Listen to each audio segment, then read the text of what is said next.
Well, let's talk to Ambassador Joe Keshi. He is the former Permanent Secretary, Ministry of Foreign Affairs.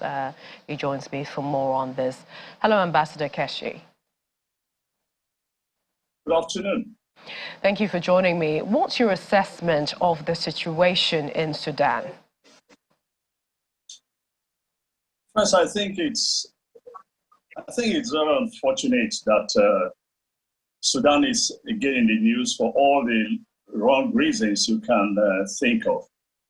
And this is simply a power struggle of immense proportion. And unfortunately, it is the people of Sudan and, of course, some some foreigners that are the victims of this power struggle. And until the characters get them acts together and decide to sort to, or one, overcomes the other, I think we're going to see a long drawn-out battle in the Sudan, which is very unfortunate. And coming at this particular time, that we thought that, things like this wouldn't happen in the continent. It is happening again. Do you think perhaps... Very unfortunate in my view. Do you think perhaps the international community has been much more fixated with the war in Ukraine? And because we know that Sudan has been on the burner, the ICC and the United Nations. Always laugh when I hear questions like this, because it looks as if we in the African continent, we are completely, hopeless case that everybody has to focus on us, and only us. No, they have not taken their eyes off the ball of the African continent. They've been working behind the scenes to find a way to resolve this. But the powers that be in Sudan have simply refused to be rational or to be reasonable, the generals, I mean. And this is the consequences of their refusal to do the right thing. Remember that long before this crisis started, when they overthrew the last president, that the civilians spent months demonstrating. Many civilians were killed. The military simply refused to budge. The two parties fighting today, worked together to overthrow the last president. And it's always the case, it's like armed robbers, fighting over, their spoils, because one got probably larger than the other. And the other one decides that if I don't get enough, we're going to bring down the roof. And that's exactly what's happening today in Sudan. The federal government says it's working hard to evacuate, citizens.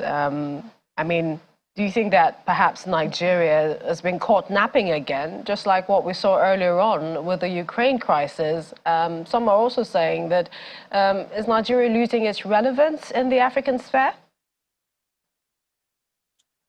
Well, when it comes to this issue of evacuation,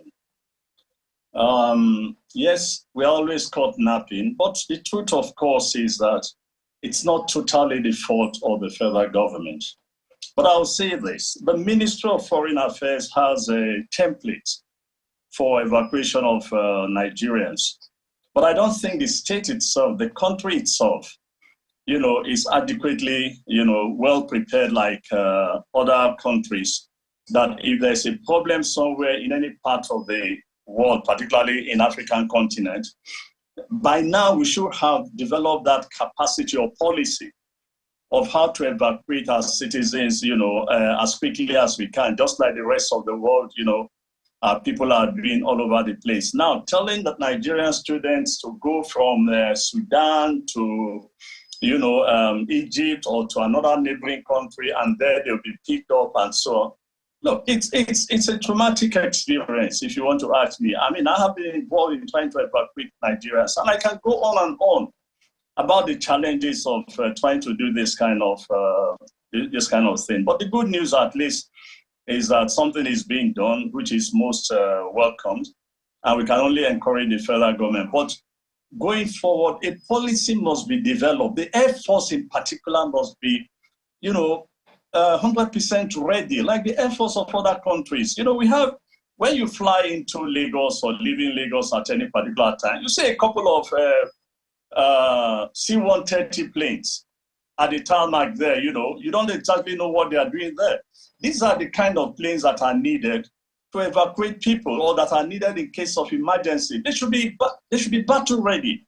They should be ready at any given time to go and get people out, not asking Nigerians to trek or find their way through, through dangerous routes to other countries before they're evacuated. But the good news is at least the federal government is doing something. But the states, the country must have a template that when these things happen, this is what we must do immediately.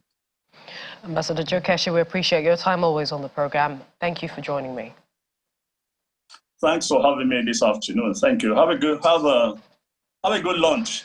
You as well. Thanks.